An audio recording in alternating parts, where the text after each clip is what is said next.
What's up, everybody? Hope you're having a good day. I was on the news a little bit earlier today and I run across something about the DART mission. It was on ABC News thing. You might find it on the ABC News app or the website. It's called Amaze Lab. Amaze Lab. So y'all can look it up and everything like that. But it was about the DART mission and everything. So I kind of got interested in it. I've looked into it before, guys, and it didn't really make a whole lot of sense what was going on there. I kind of suspected that something else was afoot. So we'll get into that and how it applies to what's currently going on in our space, outside of our atmosphere, in outer space, as they call it, and everything, and what's been going on. So anyway, and we'll read something from Claude AI. I did help them use them to help me do some research. So yes, NASA's DART mission successfully changed Dimorphos orbit when the spacecraft deliberately crashed into an asteroid on September 26, 2022. It had a significant impact. The collision shortened Dimorphos' orbital period around its larger companion, Didymos, by about 33 minutes. Again, guys, pay attention to these numbers and the words are used here. It's kind of important. 33 minutes, down from 11 hours 55 minutes down to approximately 11 hours and 22 minutes, guys. It's just these numbers right here kind of should stand out. 11 and 22 is 3 and 3, okay? So that's kind of important. And it also moved about 120 feet, which 1 and 2 makes 3. Again, guys, these are important. Reducing the distance around them between the two from roughly 3,900 feet to 3,780 feet, which is about 120 feet, as I said. The impact was much more effective than expected because the momentum enhancement effect.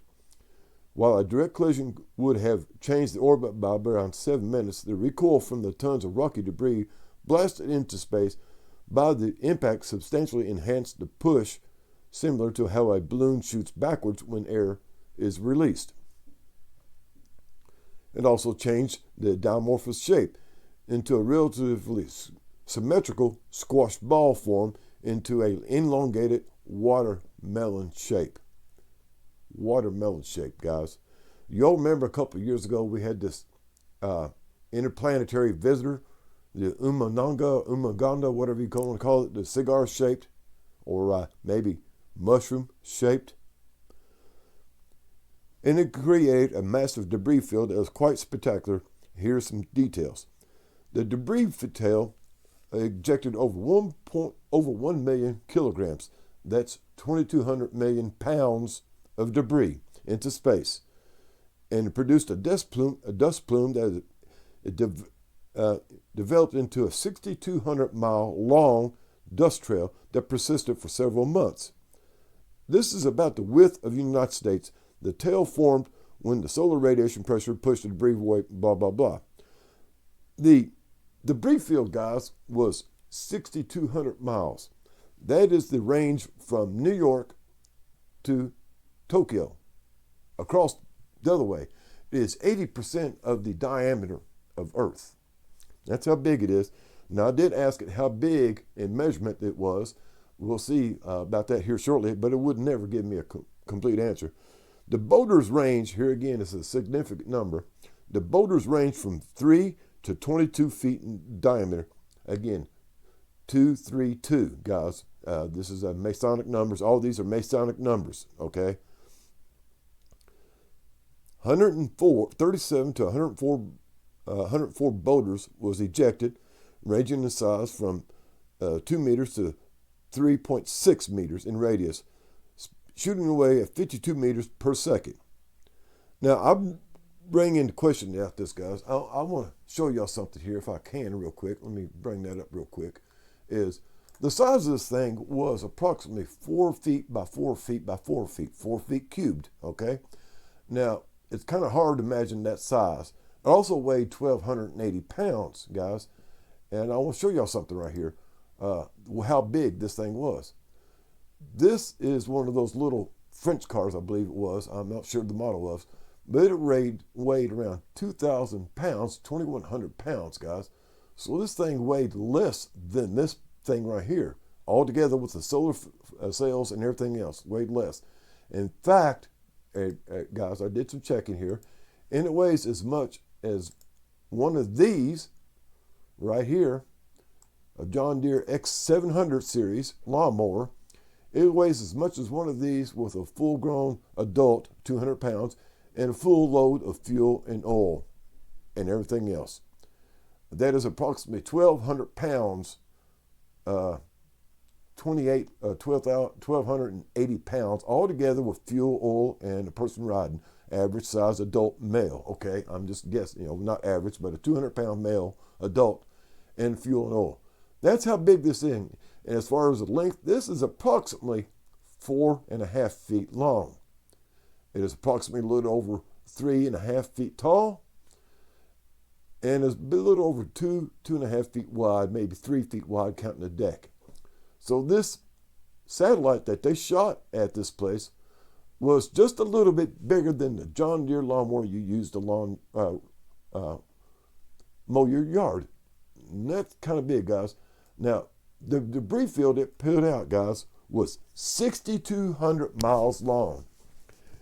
And they have no estimate how big it was, but we try to look into it here real quick. I'm going to bring up y'all some stuff. So, get this up here. The double asteroid test redirection. Y'all can find these articles on Google or anywhere else you search and everything. And what was the goals demonstrate asteroid deflection with kinetic impactor. Now again, I questioned this idea about the impact it made by just kinetic energy. I mean, smacking into it, guys. Let me show you something here real quick. This is supposedly an image of the impact. It was an explosion, guys. You can see the fireballs and the explosive material. It was going at, I forget how fast they said it was, around 3,100 miles an hour. So yeah, it's going to make a big bang here, but it's not going to explode like this. Here's some other pictures I want y'all to see and everything. Go ahead and bring it up here a little bit. We'll go ahead and talk about it. This is another rendition of what it did. It hit it, changed its orbit. This thing had its solar cells this big, guys, all the way across it. Pretty startling. Here's another rendition of what it looked like. A 4 foot by 4 foot by 4 foot cube hit this thing. It made a 50 meter crater, which is approximately 66 feet, I think. Y'all can figure it out and everything like that. I can't remember the numbers. Again, the numbers mean something. And here's a kind of a rendition of what it did when it crashed into it, guys. It changed its orbit and made a big debris field. Again, same image again. Before DART impact, the asteroid moonlet Dimorphos was approximately 160 to 170 meters in diameter. It was like a squash ball.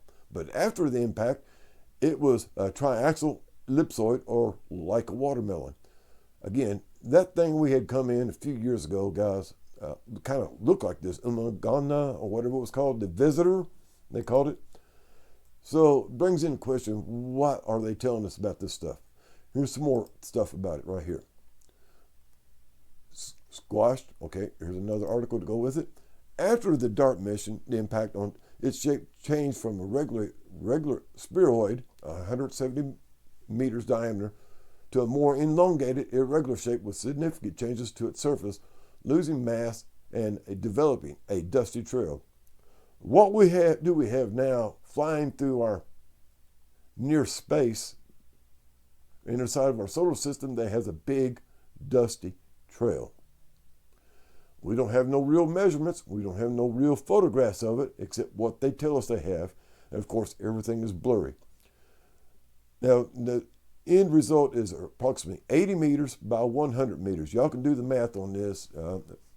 It's like 1.2 feet per meter. So you can get an idea about how much it is. That's about 120 feet, I think it is, by approximately 90 feet. 120 is 3, 90 is 333. So the numbers mean something, guys, each and every time. The surface, it developed a dusty trail, and the surface became a brighter, bluer, temporary due to the ejected material. So what do we have in space that looks blue, and it's got all kinds of ejected material, and they're telling us they don't know what the hell it is? Again, back to the blue car. So we have questions, guys, big questions about this. So we'll go back to this place right here. We'll read a little bit more. What was DART? The mission, the goals and targets, impact, the dates, and everything like that. And they got some stories about it. Y'all can look this up. I did a Wikipedia thing on it too, and got about the same information that you would expect. Of course, Wikipedia is open source information. Anybody can add anything they want to and make up anything they want. But you can see the numbers, guys. Go to Wikipedia, look it up yourself. But there's a lot of threes in the description of this. Now, the planetary defense, now, it was done by the United States or NASA and European Space Agency was going to do one each. And they decided to go together on this and do this as a joint effort. Remember the other day that the European Planetary Defense Agency went active? Yeah. Okay, how is this all tying together? So again, how big was Dimorphos before and after? After the DART impact, it couldn't tell me. Its dimensions were redistributed to approximately 177 by 174 by 116 meters. I didn't do the math on this, guys, so I'll let y'all do it. But then again, here's the number again, 33 minutes and 15 seconds, which is 6. So again, the numbers are a thing. There's more about it. You can read on and more if you want to and everything. I didn't go into it. Again, I asked how big it was, and it will not tell me exactly. But the thing, guys, is it is wide. It wouldn't tell me how wide it was. And that's really what I wanted is big, is how wide this was. So they're still measuring because they're saying right now that this asteroid turned into a giant rubble pile. And it's still congealed together somewhat, held together by its own components, magnetism and gravitational stuff and all that kind of crazy stuff they try to tell us. But it's up there, all right? We are right now, guys, they announced the other day, I think it was on MBB 333 or Mr. BP Earthwatch, that they said we started entering into another asteroid field that is full of rocks and everything. And that's why we're getting so much stuff coming into our atmosphere. Also, I read across the article the other day that's talking about satellite wars. They're using all these satellites now to use them as weapons against other satellites. You know, they can't use nuclear weapons or anything like that, conventional warheads, against other satellites. This is called space wars, but they can use space junk to crash into each other and cause them to lose orbit. That's why we probably see another reason why we see a lot of this debris field coming in, again, the asteroid field. And remember, guys, that we started seeing these Gemini and all these other new asteroids that we started coming into our atmosphere not too long ago. And suddenly, all of a sudden, we're getting them all year round that we never had before. And this was shortly after the impact on the asteroid. We've got to do some critical thinking, guys, and hold them accountable for what they're doing. So another thing about this asteroid and its collision and everything like that is, as I mentioned, the impact that it's doing here, guys, that shows the impact in a debris field would not come from a kinetic impact. They're throwing a John Deere lawnmower at a mountain, and it caused this big debris field. No matter how fast it's going, guys, one other thing. It was made out of aluminum and aluminum alloys. So this big tin aluminum can or lawnmower hit this asteroid so fast that it caused this explosion. Let me show you that explosion one more time, guys. How big that explosion was right here. They're telling us that a lawnmower, a John Deere lawnmower, caused this. You be the judge. Now, considering that we don't have any clear photos of Comet 3I or anything else like that, and this debris field is 6,200 meters or 6,200 miles long, and there's no clear definition of how wide it is, what do you think we have out there in outer space they say is completely moving on out towards outer space? Guys, we were being told a bunch of lies about this. I call into question, I believe, hopefully you use some critical thinking yourselves and quit listening to the narrative they tell us and think about what actually happened.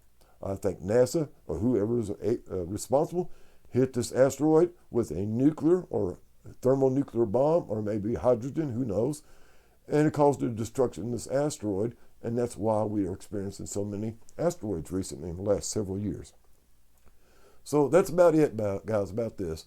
I want y'all to do some thinking, do your own research, and as always, leave your comments and your thoughts below, whether you like what I say or don't like anything. It always helps me and it helps our audience and everybody else to develop thoughts and critical thinking. Y'all have a groovy day. Later, taters.